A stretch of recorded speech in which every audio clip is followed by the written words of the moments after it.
तेजस्वी यादव और राहुल गांधी मोदी सरकार का खेला समझ गए हैं और जनता को कह रहे हैं कि हेडलाइन मैनेजमेंट से बचिए, मुद्दों पर आइए, बहुमत को भड़काने की कोशिश मत कीजिए, यानी कि हिंदुओं को भड़काने की कोशिश मत कीजिए। दोस्तों, एक ऐसे दिन जब सुप्रीम कोर्ट राष्ट्रीय बैंक एसबीआई को लताड़ लगाती है, जब एसबीआई उसका आदेश मानने से इनकार कर रही थी, एक ऐसा दिन जब मोदी सरकार के लिए शर्मिंदगी का दिन था, उस दिन मोदी सरकार बहुत चालाकी से हेडलाइन मैनेजमेंट कर देती है। जी हां, नागरिकता संशोधन अधिनियम को लेकर वो नियम कानून जो है वो जारी कर देती है और ये कह दी है कि ये अब लागू होगा। नतीजा आपके सामने है दोस्तों। तमाम न्यूज चैनल्स में सिर्फ और सिर्फ इस मुद्दे पर चर्चा हो रही थी और असली मुद्दा वो था सुप्रीम कोर्ट का आदेश। वो पूरी तरह से दब गया। इस खेला को तेजस्वी यादव और राहुल गांधी समझ रहे हैं और भाजपा जो चाहती है वो हो भी रहा है दोस्तों, क्योंकि असम में इस मुद्दे को लेकर बंद है। उत्तर प्रदेश और दिल्ली में चप्पे चप्पे पर सुरक्षा बढ़ा दी गई है।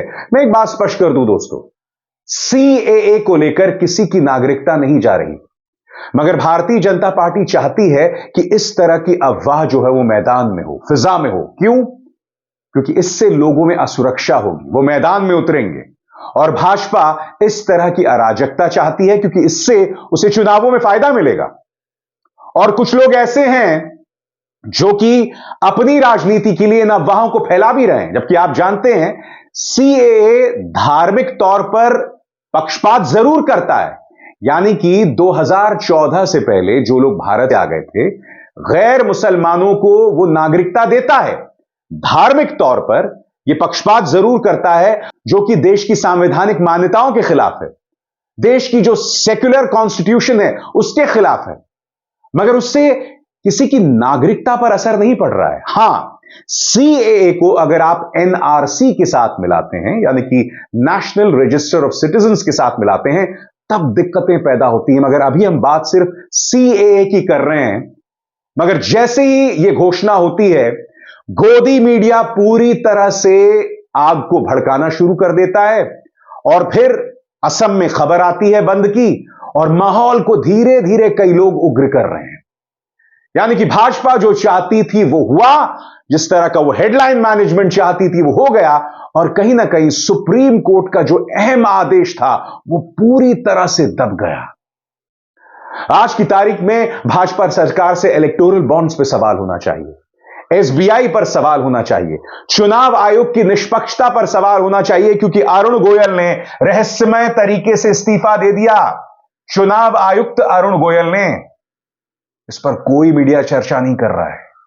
मणिपुर को लेकर देश को शर्मिंदगी झेलनी पड़ रही है इंटरनेशनली, उस पर कोई चर्चा नहीं कर रहा है। उसकी मैं चर्चा करूंगा कुछ देर बाद, मगर सबसे पहले मैं आपको बतलाना चाहूंगा कि राहुल गांधी और तेजस्वी यादव किस तरह से मोदी सरकार के इस खेल को एक्सपोज कर रहे हैं।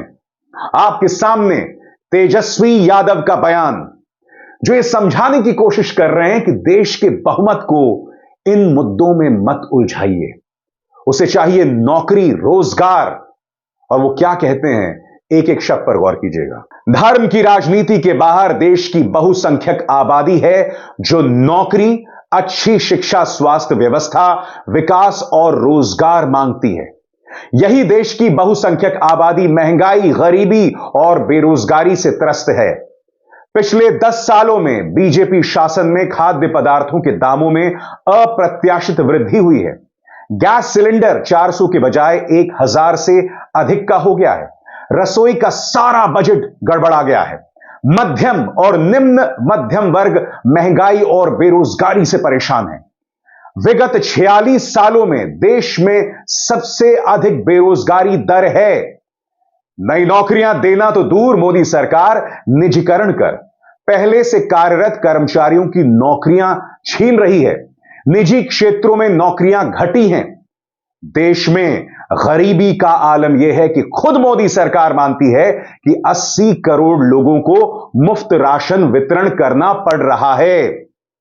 एनडीए सरकार के नोटबंदी जैसे बिना सोचे समझे लिए गए फैसलों तथा बड़े उद्योगपतियों के पक्ष में नीति बना गलत निर्णय लेने से छोटे व्यापारी और लघु एवं मध्यम उद्योग धंधे समाप्त हो रहे हैं, जिससे करोड़ों की संख्या में स्वरोजगार खत्म हो गए हैं और हो भी रहे हैं।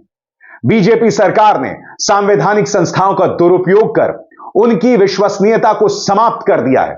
बीजेपी नेता संविधान बदलने और आरक्षण खत्म करने की बात कर रहे हैं ताकि आरएसएस का विभाजनकारी एजेंडा लागू किया जा सके।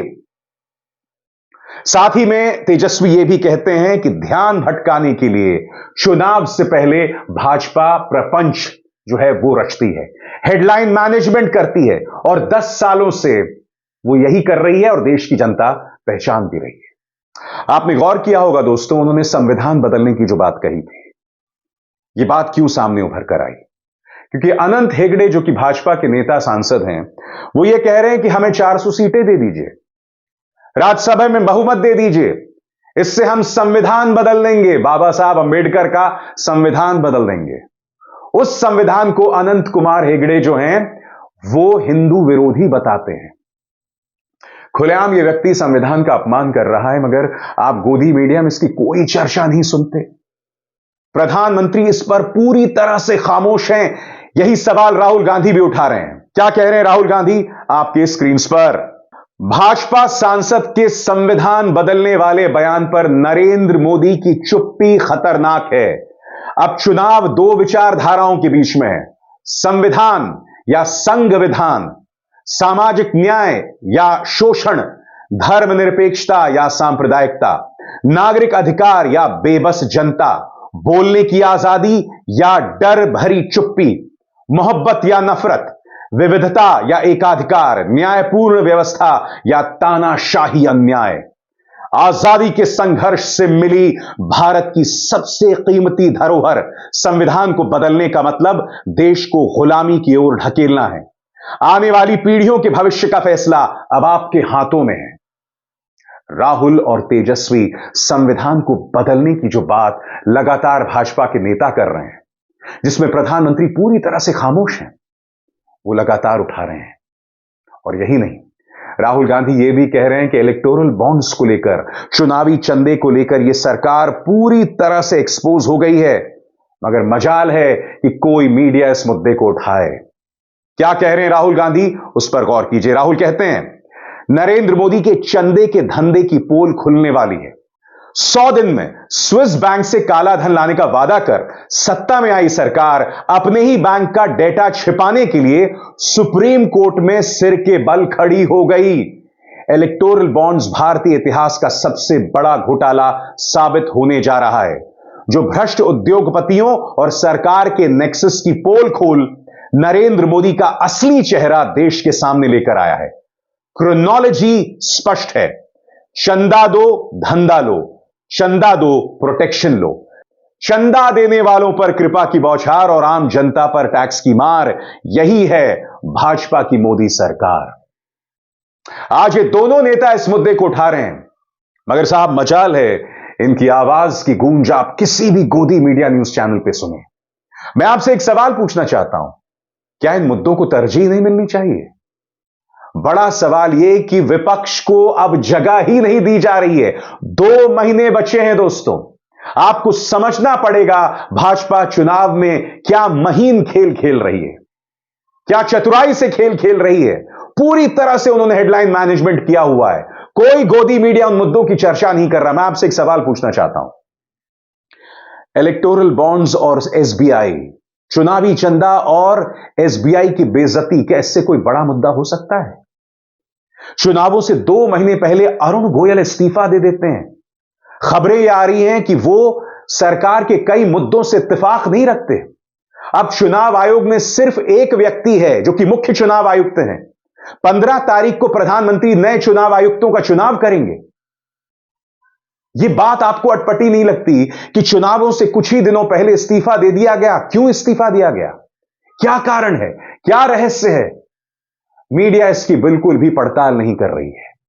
मीडिया सीएए के तहत आपका ध्यान भटकाने की कोशिश कर रही है। उसे हिंदू अस्मिता का मुद्दा बना रही है, जबकि आप भी जानते हैं दोस्तों कि इस देश के सामने मुद्दे दरअसल हैं क्या। मणिपुर में हालात बद से बदतर हो रहे हैं। एक चैंपियनशिप में एक बॉक्सर मंच पर जाकर रोता है। आपकी स्क्रीन पर यह चुंगरेन कोरेन वो गिड़गिड़ा रहा है, प्रधानमंत्री जी आंखें खोलिए, मणिपुर पर दखल दीजिए। मगर साहब मजाल है, प्रधानमंत्री के मुंह से एक शब्द भी निकलेगा। सुनिए चुंगरेन कोरेन क्या कह रहे हैं, मगर किसी गोदी मीडिया में हिम्मत नहीं कि इस खबर को तरजीह दे। इस तरह से नतमस्तक हैं ये लोग। आज मणिपुर पर पूरी तरह से भाजपा खामोश है, क्योंकि अब इंटरनेशनली यह भारत के लिए मुश्किल का सबब बन रही है। मगर मैं दोबारा चुनावी इलेक्टोरल बॉन्ड्स और एसबीआई के मुद्दे पर लाना चाहूंगा। अब जो सुप्रीम कोर्ट का आदेश आया है, उसके अंतर्गत अब आपको बताना होगा कि किस उद्योग समूह ने कितना पैसा दिया और किस पॉलिटिकल पार्टी को कितना पैसा मिला। यह जानकारी दे देनी होगी। 15 तारीख तक यह जानकारी चुनाव आयोग पब्लिश भी कर देगी। मगर भाजपा को बचने का क्या रास्ता मिला है, मैं आपको बताता हूं। इन दोनों का मिलान फिलहाल नहीं हो पाएगा, यानी कि किस उद्योग समूह ने कितना पैसा किस पॉलिटिकल पार्टी को दिया। आज मैं भाजपा को एक चुनौती देता हूं। अगर भाजपा को लगता है कि कोई भ्रष्टाचार नहीं हुआ है, अगर भाजपा को लगता है कि किसी उद्योग समूह से पैसा लेने की एवज में आपने उन्हें कोई फायदा नहीं पहुंचाया, तो मैं चुनौती देता हूं भाजपा को, आप ऐलान कीजिए ना कि आपको किस उद्योग समूह ने कितना पैसा दिया। दूध का दूध और पानी का पानी हो जाएगा। क्या वजह है कि भाजपा इस मुद्दे से कतरा रही है? यह बात सामने आनी चाहिए ना। पारदर्शिता की कमी क्यों है? आप तो लगातार गारंटी की बात करते हैं। प्रधानमंत्री नरेंद्र मोदी अपनी गारंटी की बात करते हैं, तो कहां है आपकी वो गारंटी? वो गारंटी सामने लाइए, बताइए कि किस उद्योग समूह ने आपको कितना पैसा दिया है। इससे पता चल जाएगा ना कि जिस उद्योग समूह ने आपको जितना पैसा दिया है, कहीं उसके बदले में आपने कोई फायदा तो नहीं पहुंचाया है। इस जानकारी के सामने आने से क्यों डर रही है मोदी सरकार? आखिर इस जानकारी के आने से क्यों डर रही है मोदी सरकार कि अरुण गोयल ने इस्तीफा क्यों दिया? चुनाव आयोग में पारदर्शिता की कमी क्यों है? विपक्ष लगातार मांग कर रहा है कि वीवीपैट स्कीम जो है वो सामने आए, जिसका अर्थ क्या है? सरल शब्दों में, आप जैसे ही वोट देते हैं तो वोट के बाद एक पर्ची आती है जिसे वीवीपैट कहते हैं। आप उस पर्ची को चेक कीजिए और फिर उसे एक बक्से में डालिए। कल को अगर कोई विवाद हो तो फिर उन पर्चियों की गिनती हो सकती है। आसान सी बात है। चुनाव आयोग क्यों डर रहा है? यह तो कल्पना से भी विचित्र है दोस्तों। चुनाव आयोग में 2 चुनाव आयुक्त नहीं, विपक्ष की आवाज नहीं सुन रहे हैं। वीवीपैट को लेकर उनकी एक छोटी सी मांग है, वो भी नहीं आप सुनना चाहते हैं।